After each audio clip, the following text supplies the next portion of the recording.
Jaipur police ने एक सनसनीखेज ब्लाइंड मर्डर केस का खुलासा कर दिया है। यह हत्याकांड किसी फिल्मी कहानी या फिर वेब सीरीज से जरा भी कम नहीं था। इसमें शक, प्यार और धोखे का ऐसा ताना बाना बुना गया जो किसी क्राइम वेब सीरीज का कोई शातिर विलेन ही कर सकता है। मनोज रेगर की हत्या किसी और ने नहीं बल्कि उसकी पत्नी संतोष देवी ने ही अपने प्रेमी और उसके दोस्त की मदद से करवाई थी। पुलिस की जांच में खुलासा हुआ है कि संतोष देवी ने अपने बॉयफ्रेंड ऋषि श्रीवास्तव और उसके दोस्त मोहित शर्मा के साथ मिलकर अपने पति मनोज रेगर की हत्या का प्लान बनाया था। इस हत्याकांड को अंजाम देने के लिए आरोपियों ने कई क्राइम वेब सीरीज देखी और गूगल पर हत्या करने के तरीके और बचने के उपाय तक सर्च किए। पुलिस के मुताबिक मनोज की पत्नी संतोष ये ठान चुकी थी कि अब वो अपने पति मनोज को रास्ते से हटाकर रहेगी। वारदात वाले दिन आरोपी महिला के दोस्तों ने प्लानिंग के तहत एक ई रिक्शा किराए पर लिया। इसके बाद मंदिर जाने का झांसा देकर मोहित और ऋषि ने धारदार हथियार से मनोज रेगर की हत्या कर दी। हत्या के बाद आरोपी फरार हो गए, लेकिन पुलिस की तेजी से की गई जांच ने पूरे राज का पर्दाफाश कर दिया। शक, प्यार, धोखा, कुछ ऐसी ही कहानी है Manoj Regar blind murder case की। पुलिस ने इस केस की गुत्थी सुलझा दी है।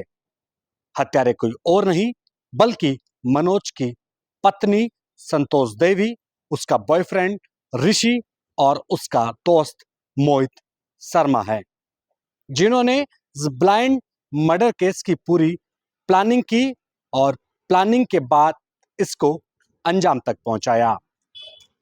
हालांकि पुलिस ने मृतक की पत्नी संतोष, ऋषि और मोहित को गिरफ्तार कर लिया है, लेकिन जो उन्होंने खुलासे किए हैं वो बहुत ही चौंकाने वाले हैं, झकझोर देने वाले हैं। इस मर्डर मिस्ट्री से पहले इन्होंने बाकायदा वेब सीरीज देखी, सीआईडी के एपिसोड्स देखे, ताकि इस पूरे हत्याकांड को अंजाम देने के बाद तो पुलिस के चंगुल से दूर भाग जाएं। लेकिन शायद ऐसा हो ना सका और पुलिस ने इनको धर दबोचा। दरअसल संतोष देवी, उसका कहना है कि पति मनोज रेगर उसको लगातार परेशान करता था, मारपीट करता था और उस पर शक करता था, जिससे निजात पाने के लिए उसने अपने बॉयफ्रेंड ऋषि का सहारा लिया और उसके बाद कई महीनों तक आपस में प्लानिंग हुई। तय हुई तारीख 16 अगस्त की जन्माष्टमी की रात। जन्माष्टमी की रात ऋषि अपने दोस्त मोहित को कहता है कि तुम मनोज रेगर की टैक्सी किराए पर लो और उसको इस्कॉन टेम्पल के नाम पर सुनसान जगह पर बुलाओ। इसके बाद ऋषि के कहने पर मोहित ठीक वैसा ही करता है। मनोज रेगर का जो टैक्सी है उसको किराए पर लेता है, रिक्शा को, और ई रिक्शा लेकर वो ये कहता है कि उसकी फ्रेंड है वो इस्कॉन मंदिर के पास है, इसलिए वहां पर ले चलो। किराए के मुताबिक तय होता है, उसके बाद वो निकल पड़ते हैं। दूर रास्ते चलने के बाद मोहित ई रिक्शा चालक मनोज को रुकवाता है और थोड़ी देर बाद वहां पर ऋषि आ धमकता है। दोनों मिलकर धारदार हत्या से मनोज की गला रेत कर हत्या करके वहां से फरार हो जाते हैं। जाते जाते वो शोरूम में जाते हैं जहां से नए कपड़े खरीदते हैं और उसके बाद अपने अपने घर पर निकल पड़ते हैं। लेकिन जब ब्लाइंड मर्डर केस की पुलिस को सूचना मिली, पुलिस मौके पर पहुंची, कुछ नहीं मिला। लेकिन आगे चलकर एक सीसीटीवी फुटेज हाथ लगा जिसमें ई रिक्शा चालक यानी मृतक मनोज के साथ मोहित बैठा था और पुलिस उसी की पहचान करते हुए मोहित तक जा पहुंची और मोहित को पकड़ने के बाद मोहित ने नाम लिया ऋषि का। ऋषि को पकड़ा और उसके बाद दूसरी पुलिस की टीम थी जो मृतक के घर पर उसकी पत्नी से पूछताछ कर रही थी। फिर क्या था, पुलिस पूछताछ में उसने अपना जुर्म कबूल कर लिया और फिर तीनों पुलिस के हत्थे चढ़ गए। पुलिस पूछताछ में सामने आया कि तीनों ने वारदात को अंजाम देने से पहले मर्डर्स की कई वेब सीरीज, ऐसी ऐसी चीजें सर्च की कि किस तरह से मर्डर करना है, कैसे वहां से गायब होना है, कैसे पुलिस से हाथ नहीं लगना है, इसके लिए सबूत भी नहीं छोड़ना है, और काफी हद तक वो सफल भी हो गए। लेकिन तीसरी आंख यानी सीसीटीवी फुटेज, उससे वो बच ना सके। हालांकि घटनास्थल के आसपास किसी तरह का कोई सीसीटीवी फुटेज नहीं था, लेकिन कुछ ही किलोमीटर की दूरी पर जिस रास्ते से ई रिक्शा वहां से निकला था, वहां पर उसने तीसरी आंख ने उनको कैद कर लिया और वही उनकी पोल पट्टी खुल गई।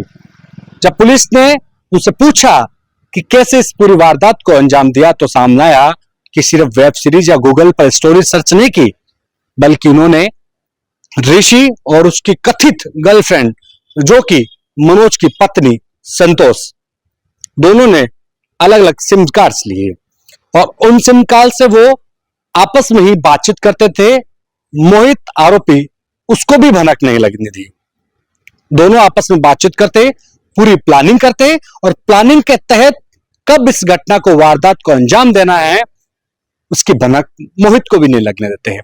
इससे पहले भी दोनों ने मिलकर मनोज को टपकाने की योजना बनाई, लेकिन सफल नहीं हो पाए। लेकिन जन्माष्टमी की रात ऋषि के कहने पर मोहित उसको लेकर पहुंचा और वहां पर धारदार हथियार से गला रेत कर निर्मम तरीके से मनोज को मौत के घाट उतार दिया। पुलिस ने अब तीनों को गिरफ्तार किया है, पूछताछ जारी है। शुरुआत में यह मामला ब्लाइंड मर्डर का लग रहा था, लेकिन सीसीटीवी फुटेज, कॉल डिटेल्स और संदिग्धों की गतिविधियों पर नजर डालते ही मुहाना थाना अधिकारी गुरु भूपेंद्र सिंह की सूझबूझ ने सच सामने ला दिया। पुलिस ने पत्नी संतोष देवी, उसके बॉयफ्रेंड ऋषि श्रीवास्तव और मोहित शर्मा तीनों को गिरफ्तार कर लिया है। गिरफ्तारी के बाद जब कड़ी पूछताछ हुई तो तीनों ने अपना गुनाह भी कबूल कर लिया। ये जन्माष्टमी के दिन राजावत फार्म के पीछे एक डेड बॉडी की सूचना मिली थी। मौके पे पहुंचने पे एक व्यक्ति की लाश मिली थी जिसका गला कटा हुआ था। उसकी पहचान मनोज कुमार निवासी मालपुरा गेट के रूप में हुई थी, जो ई रिक्शा चलाता था। अज्ञात मामला था, जिसको तलाश करने के बाद में ये जानकारी में आया कि मृतक की पत्नी द्वारा अपने दोस्त के साथ मिलकर और इसके दोस्त ऋषि श्रीवास्तव द्वारा अपने एक अन्य दोस्त मोहित को साथ मिलवाकर और मालपुरा गेट से ई रिक्शा किराए पे किया गया और राजावत फार्म के पीछे सुनी गली में जाके वहाँ उसका गला दिया। वजह क्या रही सर? मृतक अपनी पत्नी से मारपीट करता था, उस पर शक करता था, वो भी परेशान थी। इसके अलावा जो ऋषि श्रीवास्तव है, ये महिला का दोस्त, जब महिला ने उसको अपना परेशानी बताई तो उसने कहा कि इस परेशानी का जल्दी कोई इलाज करेंगे और इसलिए फिर इसके बारे में प्लानिंग की और अपने दोस्त मोहित को साथ मिलाकर इस हत्या कर। मनोज की पत्नी संतोष देवी ने ऋषि के साथ अपने अवैध रिश्ते बनाए रखने के लिए अपने पति को ही जान से मरवा दिया, लेकिन आरोपी पुलिस की पकड़ से ज्यादा दिनों तक बच नहीं पाए और आखिरकार अपने अंजाम तक पहुंच ही गए। शायद किसी ने सच ही कहा है कि जुर्म चाहे जितना बड़ा क्यों ना हो, कानून के हाथ अपराधियों की गर्दन तक पहुंच ही जाते हैं। राजस्थान तक के लिए जयपुर से विशाल शर्मा की रिपोर्ट।